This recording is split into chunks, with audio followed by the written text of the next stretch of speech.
Netflix just bought Warner Brothers, but would they dare try to merge HBO Max into Netflix? I'll tell you why it's a really, really bad idea. So this is the press release right from Netflix. We're gonna go right to the source with all that glorious PR speak. I'm Josh, former CTO with 2 decades in the tech industry, including mergers and acquisitions like this. Well, not like this, because nothing is quite like this. So let's jump into it.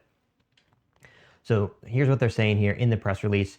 This transaction unites Warner Bros. Iconic franchises and storied libraries with Netflix's leading entertainment service, creating an extraordinary offering for our consumers. Netflix to maintain Warner Bros. Current operations. Combination will offer more choice and greater value for customers, create opportunities for the creative community, and generate shareholder value. Acquisition will strengthen the entertainment industry.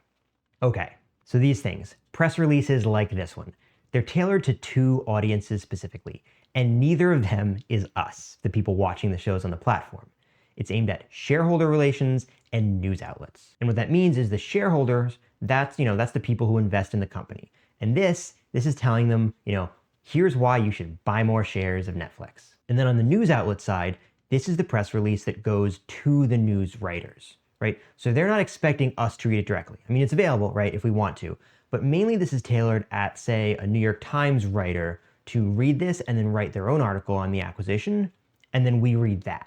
So it's kind of aimed, at the article writers more so than at the consumers, right? And so this big bold section at the top up here, that's, they're kind of front-loading quotes for the writers, because any article, that's covering this, it's going to include some kind of direct quote back to the press release. So they're trying to really front load those big, bold industry statements for those quotes that they really want to get out there up at the top.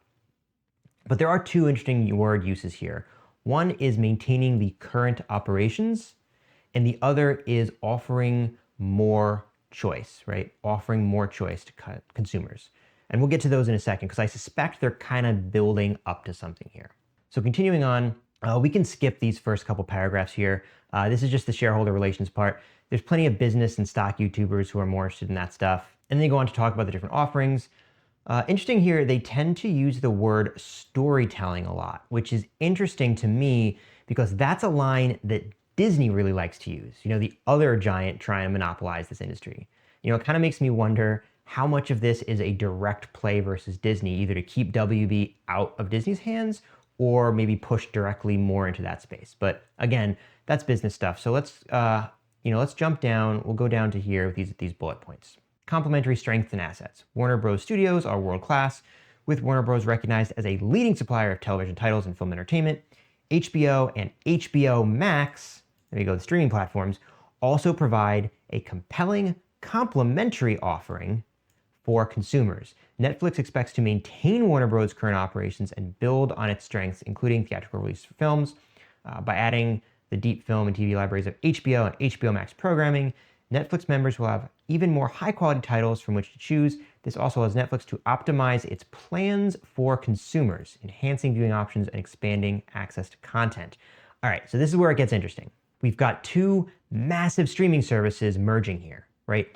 HBO Max and Netflix streaming, right? And the question is, what are they going to do now that they own both of these kind of competing platforms? And so you might be thinking something along the lines of, why bother maintaining both of them, the 2 competing platforms, and just take all the streaming content from HBO Max, pick it up, put it on Netflix. But there's actually 2 really good reasons why that's definitely not going to happen, at least not anytime soon. Might happen eventually, a few years down the line. It might be something they're going to work towards slowly, but I don't see the immediate payoff here for them, because that's actually a huge technical lift. And this is something that happens anytime you see 2 software companies, things that were previously competitors, and they merge together, because they have 2 distinct user bases and 2 distinct sets of content, right? So what's the strategy here? So let's say they wanted to actually just bring all the users from HBO into Netflix. Let's play that out for a second. First, you need to bring all your titles over. And that might sound easy, just, re-uploading things like you would to YouTube or to the cloud, right? But attached to each of those titles is a football field's worth of metadata. And that's all the additional information used by streaming services to categorize the content, to make it searchable, to determine how and who it shows up for in their homepage, right? How it's tied to other content, all the directors and actors and things like that. So when you see like you like this, so you might also like this. What's the next in the series? All that stuff, all those things, how it's tied together, that's called metadata. And that content, it's stored differently on HBO and on Netflix. So that would be the first big lift, pulling all that data out, standardizing it, and fitting it into the other system. And then filling in all the gaps because you're storing slightly different sets of information. So there's going to be big holes in it on, in one side or the other. And you got to fill that in, go into the backlog, and probably manually in some cases, fill all that information in. And then you got your users, right? Porting all the users over. And again, this is a simple, kind of seems like a simple problem on the surface, right? You just pull their email addresses, their passwords, their usernames, copy paste, right? But again, the real value here isn't the user's emails, it's the metadata attached to the user, right? Because Netflix and HBO are storing everything that you watched, how long you watched it for, what you clicked on, what you didn't click on and scrolled past, right? Your whole profile. It's a huge cluster of data. And it's completely different, again, on both systems. So you need to go in and reconcile how it's being stored and transported from one to the other, right? So let's look at an example.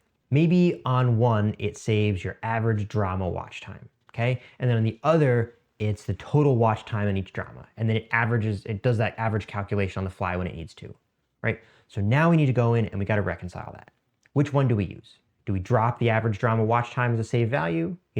Do we use it in Netflix to recalculate it for all the users, right? What's the direction we're going? It's a stupid little thing like that, right? But tens and tens of thousands of times, and that adds up to a long process. And still, it's all doable. It just takes a lot of resources. And that's where the question shifts, right, to what's the value they're getting for using those resources. The ROI all comes down to the ROI. And in this case, it's just not there. HBO and Netflix aren't directly stealing each other customers for the most part. In fact, I would say there's a lot of people subscribe to both, and they know that, right? So why spend all that time and effort moving everyone over to Netflix just to charge them all $17.99 a month when you could instead leave them on HBO and Netflix? And then they're paying $17.99 plus whatever HBO Max is, $18 or whatever, right?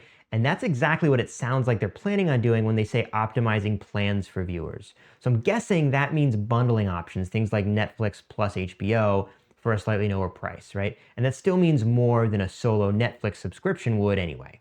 So moving on, this acquisition will enhance Netflix's studio capabilities, allowing the company to significantly expand US production capacity and continue to grow investment, long-term create jobs, strengthen the entertainment industry. By uniting Netflix's member experience and global reach with Warner Bros. Renowned franchises and extensive library, the company will create greater value for talent, offering more opportunities to work with beloved intellectual property, tell new stories, and connect to a wider audience than ever before. Okay, so the wider audience. Obviously, they're trying to get more viewers, right? But this brings me back to the points about metadata before. So the thing to understand here is personal data is gold on the internet. See my video up here on why that is and how much your data is actually worth. But now that they've got the Netflix user data, right, and they've also got all the HBO user data, now they're going to want to try to combine those things, right? Because that means they can make new and better inferences about their audience, what they're interested in, what they want to watch, what they'll spend money on in the future, right? Now they know from Netflix, you like Stranger Things. Combine that with your HBO account, and now we know that if you like Stranger Things, you're also likely to be a Harry Potter fan, for instance, right? They have this gold mine of additional information to connect, right? So now they've got users who exist in both platforms that they can connect, and they can also fill in the gaps of people who exist in one but not the other. All right, so let's go, and we'll wrap this up with the last bullet point here. By offering members a wider selection of quality series and films, Netflix expects to attract and maintain more viewers, drive more engagement, and generate incremental revenue and operating income. The company also expects to realize $2 to $3 billion of cost savings per year by the third year and expects the transaction to be accretive to GAAP earnings, blah, blah, blah, blah. Okay, cost savings. This is always a big one when you're merging two tech companies, right? So especially here with two major software platforms, that's going to play into this cost savings a lot too, right? Obviously, there's other ways they're saving money when they do this merger, but I'm looking specifically here at the software side. Right? So when you've got these two platforms like this, even if you're going to support both of them long-term, which I think they're going to do, you've now got 2 times the support staff, 2 times the developers, 2 times the hosting costs, 2 times everything. And most of that is because the two platforms are built on totally different tech. But if you can find the areas where they overlap and move a couple pieces so that they're now using the same tech, you can effectively have both of those platforms 2 times the value, but with half of the support resources. So a common example of this when you're merging tech companies is what the hosting platform is, right? One's on Google Cloud, one's on Amazon, right? And those are the 2 major hosting platforms where most content lives. So you can go check that out up here. There's a video about AWS and when it went down, and we dived all into the different hosting platforms, right? But if you can migrate your platform or one of your platforms off of Google Cloud and onto Amazon Web Services, for instance, then instead of needing people who know both of them, both Google and Amazon, you only need the Amazon support team, right? So there you go. Now you're cutting that cost in half, but you still have both services. And you're probably saving other money somewhere else because of the enterprise deal of moving over and all that stuff, right? But effectively, 2 times the value, 2 of the platforms, half the overhead. And that's what they're going to try to look to do here. Finding the areas that overlap, removing all the redundancies, right? They're not removing HBO Max. I don't think so. They're probably going to transition some of that tech over to what Netflix already uses, right? And if they're smart, they'll transition some of the Netflix tech to the things that HBO Max does better too, right? Get the best of both worlds while they're at it. But then they'll go in, they'll remove the redundancies, and they'll massively cut the costs. And that's what they're talking about here. It's going to take some time. These are one of those things that's going to take several years to play out. So they're giving themselves a 2-3 year buffer here. So the rest of this article, this just goes into shareholder stuff, cash value, all that. I think this is really interesting merger. There's a lot of potential coming out of this move. And I think there's obviously going to be a lot of repercussions from, the media and the entertainment side of all this that we didn't talk about here. But on the tech side, this makes for a really interesting launching point. It's learning a little bit about how these kinds of things work. And if you like that, throw the video a like and subscribe. It's free and it helps tell all the other people about all the cool stuff we talk about on this channel. And tell me your thoughts about the merger in the comments. Is this a good thing? Is this a bad thing? Is this another monopoly in the making, like Disney? I've got a whole playlist of videos going inside the software industry on topics just like this, so go check those out as well. And as always, stick around the channel because there'll be more coming real soon.